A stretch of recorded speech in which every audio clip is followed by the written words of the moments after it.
What does the reboot look like? Would there be any chance of just saying, we're going to give it a couple weeks here, and who's ever in the playoffs now, we'll just start the playoffs right away? Or is it mandatory that they're going to finish up these regular season games like this? What's the breaking point on how they make a decision on how the reboot looks?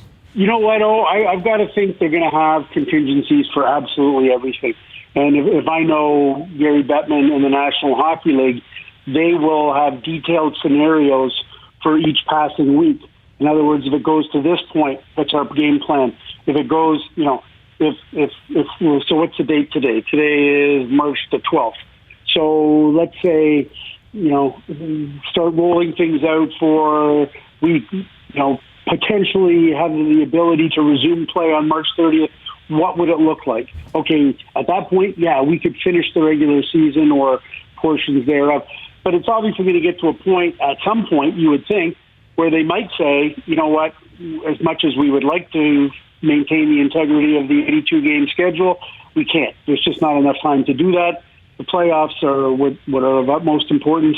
So do they take the current standings and use point percentage to determine what the playoff matchups would be? Do they use point percentage to determine what the draft lottery odds would be? I don't have the answer to your question. I don't think anybody does, probably not even the NHL at this point.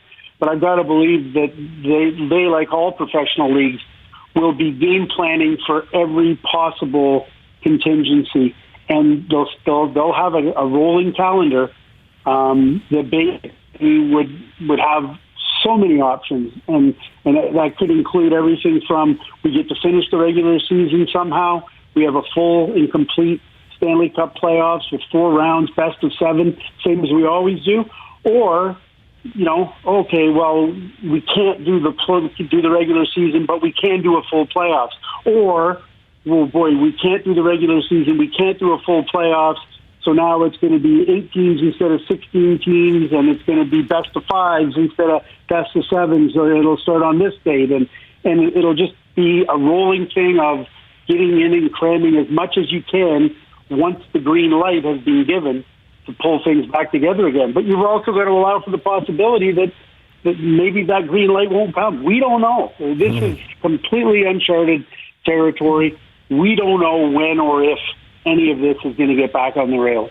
Bobby, I don't know if you know any hockey analysts or insiders that July 2nd, they kind of like going to their cottage. We got to get this stuff figured out. Gary Bettman's aware. He's very aware of that deadline. Having said that, we do need some levity in a situation like this. So let me get the qualifier out of the way first. This is a very serious situation, and there's a lot of critical illness, and there's a huge number of concerns on so many levels. But you are absolutely correct. The idea of covering the Stanley Cup playoffs in July or August is not overly appealing to some of us who might have to do that. But you know what? We will do whatever's necessary, and we'll hope for the best for everybody. Bob, you mentioned it is fluid, but we do love our deadlines, right? Like, we love to know, is there a soft deadline, hard deadline? And, there's rumor the NHL is looking into the arenas and what their availability is like, at least until the end of July. Because at what point do you also have to take a look at, the right amount of time that players need off, right, during the off season before things kick up again in September, October? Is there even talk of some sort of soft deadline when it comes to the NHL? No, not yet. I think it's just way too soon for any of that. And as I say, what I suspect the league will be doing in short order is coming up with all these various Plan A, Plan B, Plan C, Plan D, Plan E for each week that passes without anything happening. And because the league knows once they do get the green light to return to play, they know what's involved in terms of how long it takes to do this, how long it takes to do that, that sort of thing. And so they will have all these various contingencies built in and be ready to go. But you know what, guys? It's really remarkable because we're a sports station. And I cover hockey, so our natural tendency is to look at the pinhole view of all of this. And I understand that, and that's fine.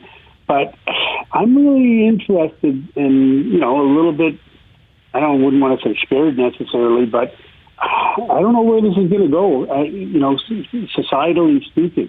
When you talk about it, just simply because, we're seeing the reports from Italy and places like that, where the entire country is locked down and the system is bursting at the seams. They don't have enough ventilators. They don't have enough hospital beds. And the numbers in North America are very minute compared to everywhere else. But part of the reason why those numbers are so minute compared to everywhere else is because there's been so little testing done, especially in the United States. And once they start testing, is this thing going to blow up like you can't even imagine it's going to blow up? It's one thing to cancel all these things. It's another thing when they start adding exponential multiples to how many people have it and require help. And is the system equipped to deal with it? And the short answer right now is nobody knows, and the suspicion is that it's not equipped to deal with it. So, quite aside from the March Madness and the NHL Stanley Cup playoffs and everything else, there's, I just feel like it needs to be said there's a much larger issue at work here. And it remains to be seen how all of that unfolds. Across our fingers, for sure.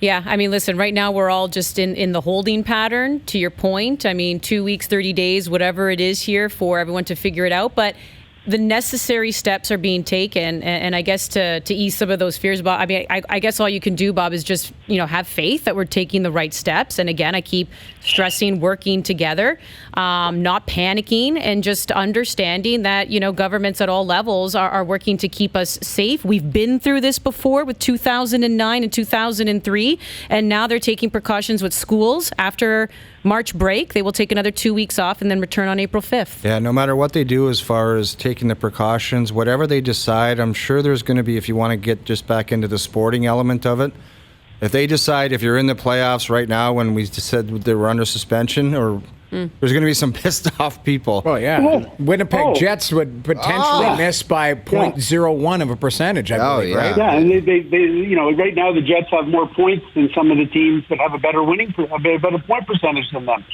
So absolutely, there's going to be all that sort of stuff. And the other thing you're going to see, and we've already seen it, and we've actually seen it for quite some time, is and quite frankly, I totally disagree with it, but that's just me.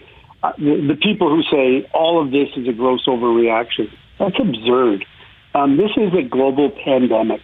It legitimately is.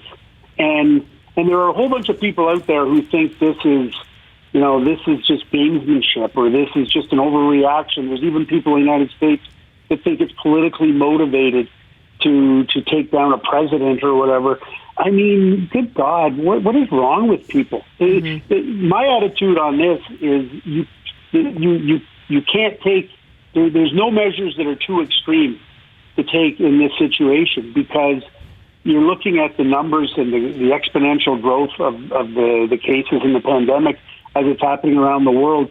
And so many other countries have been quicker to get to some of these measures that need to be taken, social distancing and shutting down things that would put 10,000 or 20,000 or 50,000 people together at the same time. And in many respects, North America is a little late to the party on this, but, it's happening now and it needs to happen. And, at the end of the day, the science rules. It really does. And so we just need to let the medical people and the people who know about this science do their thing, and we're all just basically spectators from afar, and hopefully in a safe and secure spot where you're not a danger to anybody.